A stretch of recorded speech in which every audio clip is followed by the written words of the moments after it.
What's up, everyone? Welcome to another Card Advantage video. Today we have the advanced concepts of pitch stacking. Hopefully you've watched our fundamentals of pitch stacking video that came out in the last couple of days. If not, you can click the link to go check that out. Aside from that, we are sponsored by Unfun Stuff Games in these two videos. So if you look at the description below, we can see a 5% discount on Dynasty pre-orders if you use the code Card Advantage at checkout. Also check out the chapters in the description below to see if you want to hop around to different topics that we talk about in today's video. Yeah, so in today's video, just like the previous one, we're going to be showing very specific hero examples. But make sure to pay attention because you can still apply these general ideas to any hero that you play to get an advantage during your game. Yeah, I do want to note that a lot of these examples are like specific to Guardian. Guardian is just like the most OG pitch stacking deck, and I will say that I have a bias towards it. But don't worry too much about that because, like Steven said, a lot of these things can really be applied to any hero in the game. So, the first advanced concept we're going to be talking about is going to be keeping track of power cards in your deck and your opponent's deck.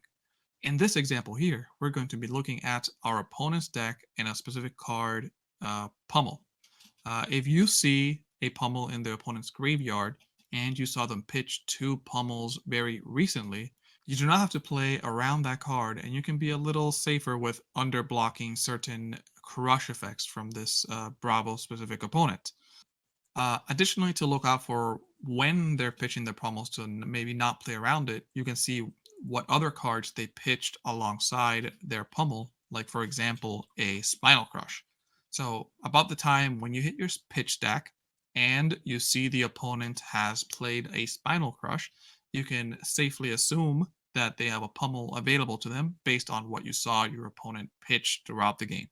Yeah, so there's two things here. One is just paying attention to roughly what you saw your opponent pitched, and then specifically paying attention to what exactly your opponent pitched, which is that in this scenario, your opponent pitched a spinal right here and a pummel right here.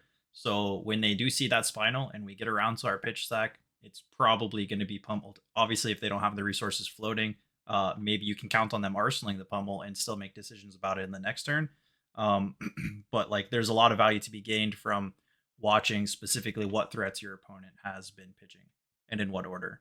And so the next part of this section is knowing roughly what threats you've pitched and what threats you have and have not seen. So in this section, I wanted to show maybe at the beginning of your pitch stack, you have 3 blues, and then here's a Crippling Crush right here. And there's 8 cards in between the current state of the game and when you hit your pitch stack. And in those 8 cards, you don't know. I mean, you could, if you counted your entire graveyard and remembered what you pitched exactly, you could know exactly what those 8 cards were, which is surprising and it would be powerful to know.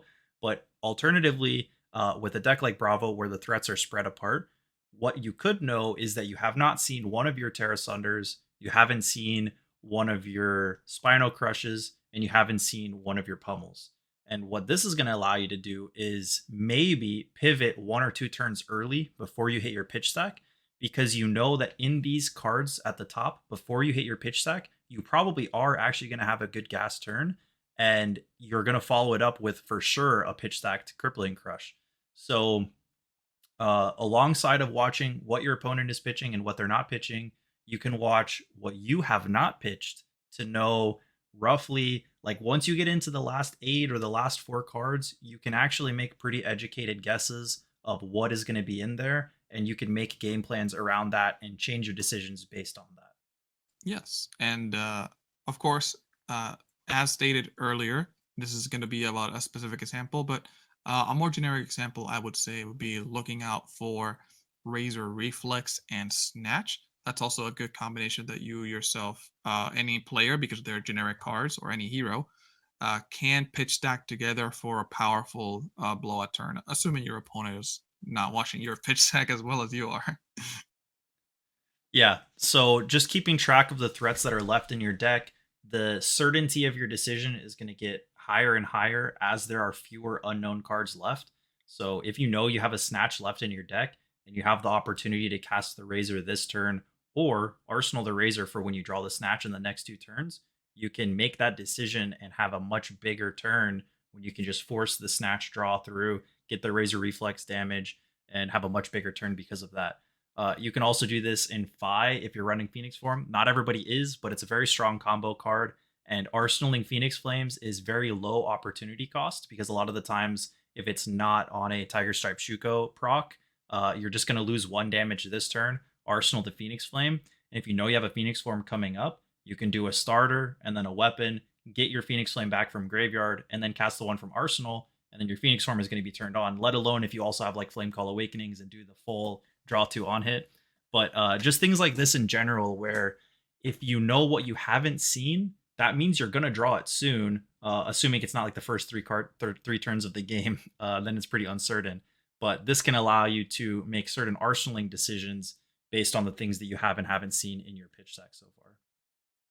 Yep. So for the second section of this advanced concepts video, we're going to be talking about specifically countering your opponent with the cards that you're pitching and trying not to get countered or knowing when your opponent countered you. Again, with the obvious Bravo example, if you saw your opponent pitch a crippling and unmovable on the first turn of the game, you can take your first turn of the game to just pitch your staunch response instead of arsenaling it because you know there's one less threat that they're likely to draw next, and now your staunch response is going to be next to their crippling in the second cycle, and you're going to be covered. Alternatively, with the arsenaling thing, like I said earlier, if you know you saw your opponent pitch a crippling to the bottom, and you know roughly when they're going to start that stack of good turns in a row, you might want to keep a D-React in Arsenal a little bit more. Maybe you have the chance to like send a D-React to block just like in a Nothos. Obviously, that's never really a good idea anyways, but you might be a little bit more conservative with saving your D-React so you can counter the fact that you know your opponent is going to hit their pitch stack. So not only watching the exact things you've pitched, but watching the exact things your opponent's pitched is going to allow you to make arsenaling decisions and pitch decisions. So another example here would be a Dromai mirror, in which you see the opponent Dromai pitch a Rake the Embers, and you in turn can pitch Azulai to cleanly deal with that threat. Yeah. So more generically with this concept is if you're ever in any matchup where you have clear counters to your opponent, Asvali and Rake are very obvious counters, and D-React and Big Attacks are very obvious counters. But if you're in your matchup and you can think of something like that and you see your opponent pitch that down, you should consider pitching the counter to it next to it, whether you're going to hit your second cycle or not. It means that you're not going to need that counter now because they just pitched their like counterpart to it anyways. So another example would be if your opponent pitched like this used to happen with Briar where they had Ball Lightning and they have lots of non-blocks in their hand. Specifically in Tales of Aria Draft, because you can more easily track 40 card pitch stacks. If you know your opponent draws, or 30 card pitch stacks, if you know your opponent is going to draw a hand with like 3 non-blocks or 2 non-blocks, or in current days like maybe an energy potion and 2 blocks, you could plan a bigger turn around that because you know their blocking potential is going to be really bad. So whether they have a bad blocking hand or you saw them pitch a big combo hand, you could plan to have a big 5 card hand yourself before they reach that so that you could pressure the life total a little bit more. So all of these second cycle games can happen where uh, whether you're just planning for your second cycle, you could also plan for what your opponent's second cycle looks like and plan around it. So all of the examples so far are getting a little bit into the territory of tracking your exact pitch stack. They're getting a little bit harder. Obviously, watching and remembering exactly what your opponent's pitching during the game is a little bit harder than just planning for what you're pitching. But they're all going to give you bonuses to your win rate in game, I think. But the last section is going to be the most complex, and there are, believe it or not, chances for this to be relevant. And what this section is going to be is counting exactly what the cards are in your deck, and counting exactly how you can change those or how you can plan around them based on things you can do in the game. So this is a little bit of an advanced graphic. I'm going to walk through it one by one, but the overall concept of this graphic is changing your pitch stack by 1 card so that you can fix a bad hand. So on the left, we have one version of your pitch stack, which is that your first 4 cards are 4 blues, and then you have a hand with a crippling crush, a blue, a spinal, and a pummel, and then you have some blues after it. Obviously, this pitch stack is not very great because your 4 blue hand isn't going to be very strong, And then your 3 red and 1 blue hand is also not going to be very strong because you can't cast any of those reds. What you can do is, if you're paying attention to exactly the hands that you've pitched and you know that you're going to get this 3 red and 1 blue hand, you can do one permutation to your stack to pull that red up. So examples that Bravo has are Sink Below, or if you're running Fate Foreseen, you can opt a card to the bottom, even though you may not care much about that card, because that drags your pitch stack up by exactly 1 card.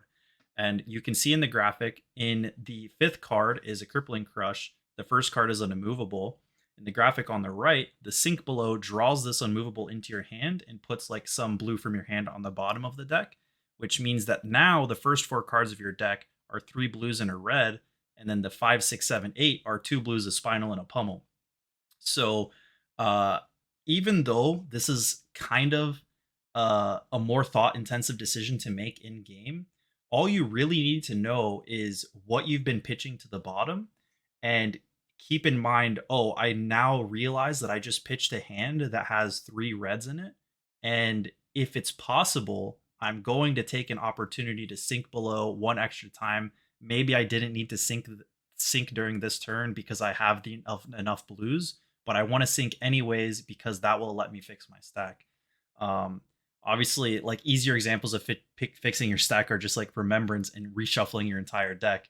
But aggro heroes can do this, where you cast like Gorganian Tome or you cast Art of War to draw 2 cards. All of these things affect the individual components of your pitch stack.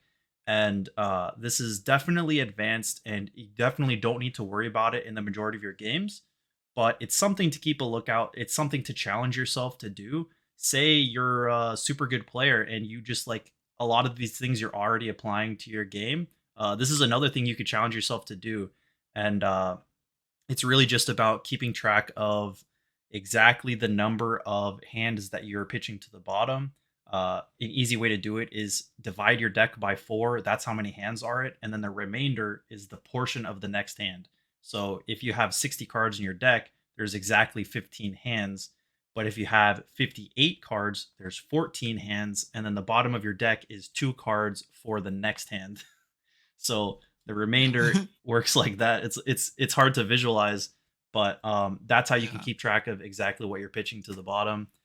These are all, like I said, they're more exact methods, but they're also more uh, really intense to think about during the game. So it's hard to Yeah. apply this if you don't already have muscle memory for the exact matchups that you're playing in.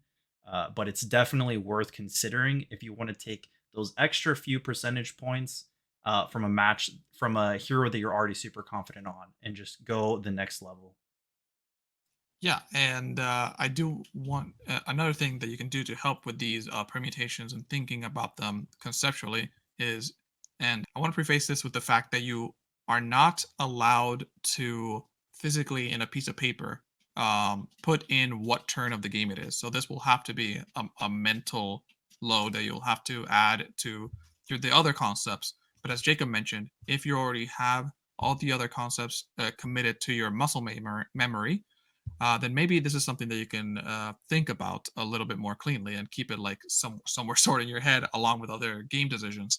Um, in Classic Constructed, assuming you bring a 60 card deck, around or after or before turn 15 is when you'll be seeing your pitch deck, and in the Blitz format, which is 40 cards, be around or after turn 10 is when you'll be seeing your pitch deck. So you can, with that knowledge, try to keep that in mind, and that way you'll know exactly when you will hit your pitch stack, knowing exactly when your opponent would hit their pitch stack, and in that turn, us with the things that Jacob explained, kind of fix those awkward hands with your cards that you have in your deck that might change and permute other parts of your deck.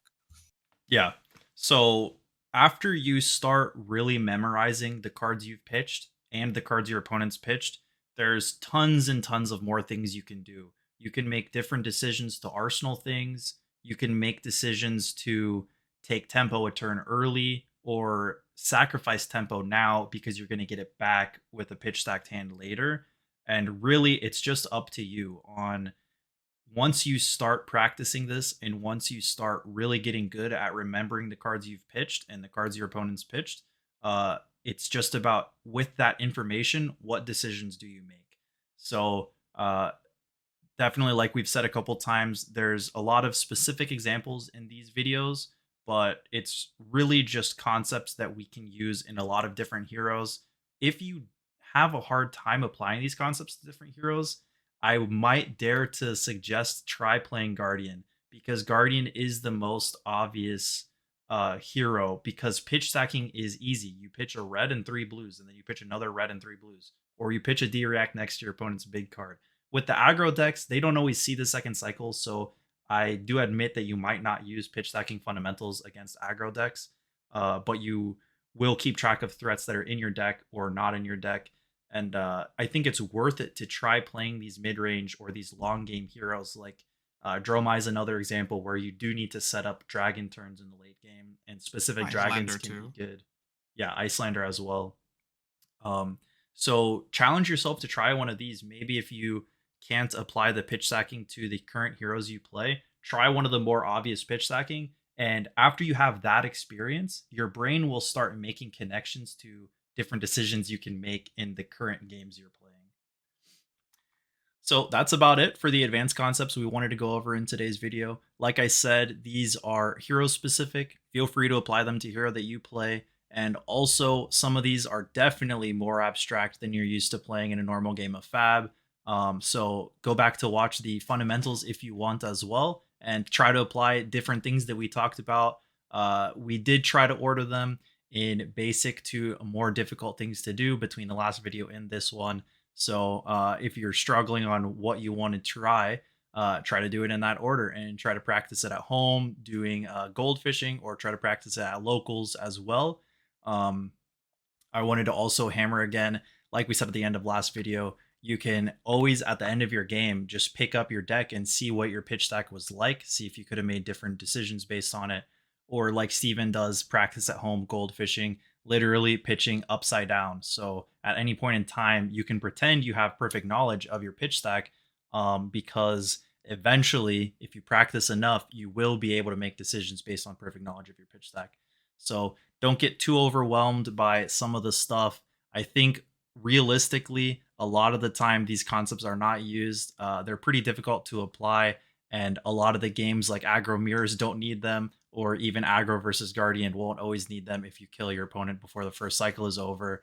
But we did want to get this video out because I think it's an important concept that not a lot of people know how to jump into, but I think a lot of people would be benefited from trying to jump into it, because it just adds an added layer to the game to really think about more interesting things that are not just playing out your 4 card hand and like arsenaling 1 card and playing a 5 card hand sometimes. So the pitch stack is very important. Definitely keep it in mind. And also, getting discounts on your Dynasty pre-orders is important. So if you check out the So link true. in the description below, you can use code Card Advantage at checkout from Unfun Stuff Games, and you will get 5% off your Dynasty pre-order for those boxes, which is awesome. And thank you so much to them for doing that for us. So give a like and subscribe, and comment on maybe what fundamental or advanced concept you want us to talk about in a future video. We appreciate all the support you guys have been giving us. Thanks so much for helping us hit 1K subscribers and on to the next milestone. Thanks again for watching, and we'll see you next time. Peace.